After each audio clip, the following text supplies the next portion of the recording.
कब होगा कलयुग का अंत? सतयुग में शिव, त्रेता में राम, द्वापर में श्री कृष्ण और कलयुग में भगवान बुद्ध हिंदू धर्म के केंद्र में है। लेकिन श्री कृष्ण के धर्म को भूत, वर्तमान और भविष्य का धर्म बताया गया है। श्री कृष्ण का जीवन ही हर तरफ से शिक्षा देने वाला है। महाभारत और गीता विश्व की अनुपम कृति है। महाभारत हिंदुओं का ही नहीं, समस्त मानव जाति का ग्रंथ है। इससे प्रत्येक मानव को एक अच्छी शिक्षा और मार्ग मिल सकता है। प्रत्येक मनुष्य को इसे पढ़ना चाहिए। महाभारत में जीवन से जुड़ा ऐसा कोई सा भी विषय नहीं है जिसका वर्णन किया गया हो और जिसमें जीवन का कोई समाधान ना हो। महाभारत में देश, धर्म, न्याय, राजनीति, समाज, योग, युद्ध, परिवार, ज्ञान, विज्ञान, अध्यात्म, तकनीकी आदि समस्त विषयों का वर्णन मिलेगा। वर्तमान युग में महाभारत के एक प्रसंग में आज का मानव कुछ सीख ले सकता है। यह प्रसंग उस वक्त का है जबकि पांचों पांडवों को वनवास हो गया था। वनवास जाने से पूर्व पांडवों ने भगवान श्री कृष्ण से कहा है, श्री कृष्ण, अभी यह द्वापर का अंतकाल चल रहा है। आप हमें बताइए कि आने वाले कलयुग में कली काल की चाल या गति क्या होगी, कैसी होगी। श्री कृष्ण कहते हैं, तुम पांचों भाई वन में जाओ और जो कुछ भी दिखे वह आकर मुझे बताओ, मैं तुम्हें इसका अभाव बताऊंगा। पांचों भाई वन में चले गए। वन में उन्होंने जो देखा उसको देखकर वह आश्चर्यचकित रह गए। आखिर उन्होंने वन में क्या देखा और श्री कृष्ण ने क्या जवाब दिया? पांडवों ने वन में क्या देखा, युधिष्ठिर ने क्या देखा? पांचों भाई वन में रहने लगे तो एक बार चारों भाई अलग अलग दिशाओं में वन भ्रमण को निकले। युधिष्ठिर भ्रमण पर थे तो उन्होंने एक जगह पर देखा कि किसी हाथी की दो सूंड है। यह देखकर युधिष्ठिर के आश्चर्य का ठिकाना नहीं रहा।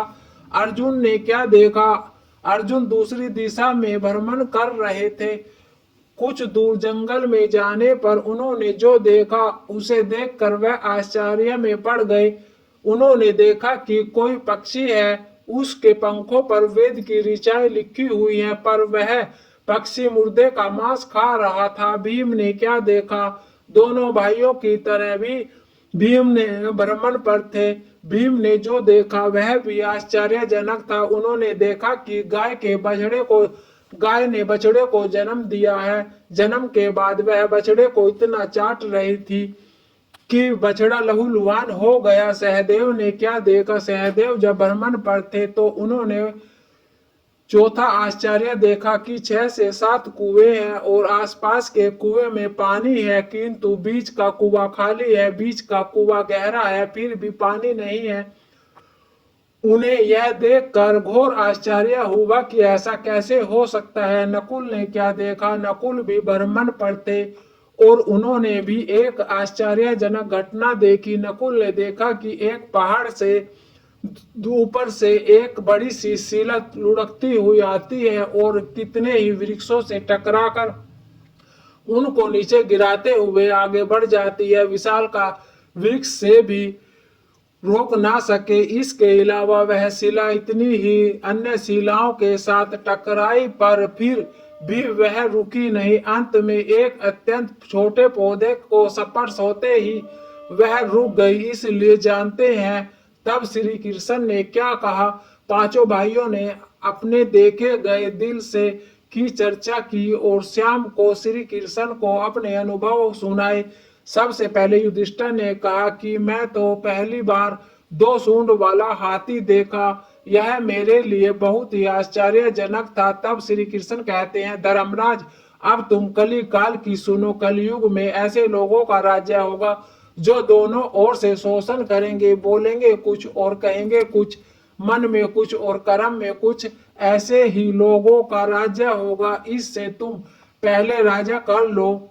अर्जुन ने जो देखा उसका जवाब युधिष्ठिर के बाद अर्जुन ने कहा कि मैंने जो देखा वह तो इससे भी कहीं ज्यादा आश्चर्यजनक था। मैंने देखा कि एक पक्षी के पंखों पर वेद की ऋचाएं लिखी हुई हैं और वह पक्षी के मुर्दे का मांस खा रहा है। तब श्री कृष्ण कहते हैं, इसी प्रकार कलयुग में ऐसे लोग रहेंगे जो बड़े ज्ञानी और अज्ञानी कहलाएंगे। वह ज्ञान की चर्चा तो करेंगे लेकिन उनके आचरण राक्षसी होंगे। बड़े पंडित और विद्वान कहलाएंगे किंतु वे यही देखेंगे रहेंगे कि कौन सा मनुष्य मरे और हमारे नाम से संपत्ति कर जाए। हे अर्जुन, संध्या के व्यक्ति विचारेंगे कि कौन सा मनुष्य मरे और संध्या हमारे नाम से हो जाए। हर जाति धर्म के प्रमुख पद पर बैठे विचार करेंगे कि अब किसका श्रद्धा हो, कौन कब किस पद से हटे और हम उसे पद पर चढ़े। कितने भी बड़े लोग होंगे किंतु उनकी दृष्टि तो धन और पद के ऊपर अर्थात मांस के ऊपर ही रहेगी। ऐसे लोगों की इतादत होगी, कोई विरला ही संत पुरुष होगा। भीम ने जो देखा उसका जवाब अर्जुन के सवाल के बाद भीम ने अपना अनुभव सुनाया। भीम ने कहा कि मैंने देखा कि गाय अपने बछड़े को इतना चाट रही है, बछड़ा लहूलुहान हो जाता है।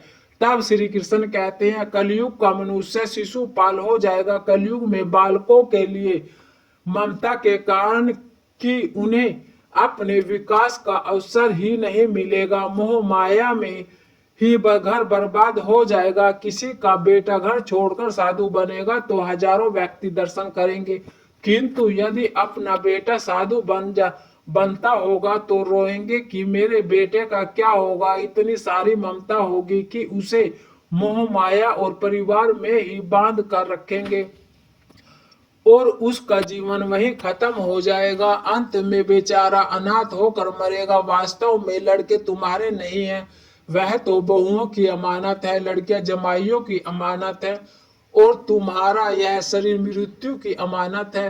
तुम्हारी आत्मा परमात्मा की अमानत है। तुम अपने साथ संबंध को जान लो। बस सहदेव ने जो देखा उसका जवाब भीम के बाद सहदेव ने पूछा, हे श्री कृष्ण, मैंने जो देखा उसका क्या मतलब है। मैंने यह देखा कि 5 से 7 कुएं भरे कुओं के बीच का कुआं एकदम खाली है, जबकि ऐसा कैसे संभव हो सकता है। तब श्री कृष्ण कहते हैं, कलयुग में धनायक लोग लड़की के विवाह में, मकान के उत्सव में, छोटे बड़े उत्सव में तो लाखों रुपए खर्च कर देंगे, परंतु पड़ोस में ही यदि कोई भूखा प्यासा होगा तो यह नहीं देखेंगे कि उसका पेट भरा है या नहीं।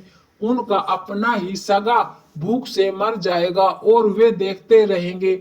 दूसरी ओर मौज मंदिरा, मांस भाषण, सुंदरता और व्यंजन में पैसे उड़ा देंगे, किंतु किसी के 2 आंसू पोंछने में उनकी रुचि ना होगी। खाने का तात्पर्य यह कि कलयुग में अन्न के भंडार होंगे लेकिन लोग भूख से मरेंगे।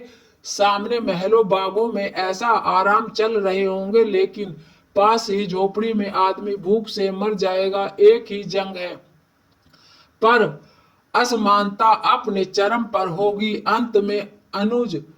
अंत में नकुल ने जो देखा उसका जवाब सहदेव के बाद नकुल ने श्री कृष्ण को बताया कि मैंने एक आश्चर्यजनक देखा, यह कि एक बड़ी सी चट्टान पर से लुढ़कती हुई वृक्षों के तने को चटाने से रोक न पाई, किंतु एक छोटे से पौधे से टकराते ही वह चट्टान रुक जाती है। तब श्री कृष्ण ने कहा, कलयुग में मानव मन नीचे गिरेगा, उसका जीवन प्रतीत होगा। यह प्रतीक जीवन धन की शिलाओं से नहीं रुकेगा, नहीं सत्ता के वृक्षों से रुकेगा, किंतु हरि नाम के एक छोटे से पौधे से, हरि कीर्तन के एक छोटे से पौधे से मनुष्य जीवन का पतन होगा, रुक जाएगा। श्रीमन नारायण नारायण हरि हरि। दोस्तों, आपको यह कथा कैसी लगी? कृपया लाइक करें, सब्सक्राइब करें। यह कहानी पूरी सुनने के लिए आप सभी को श्रीमन नारायण हरि हरि।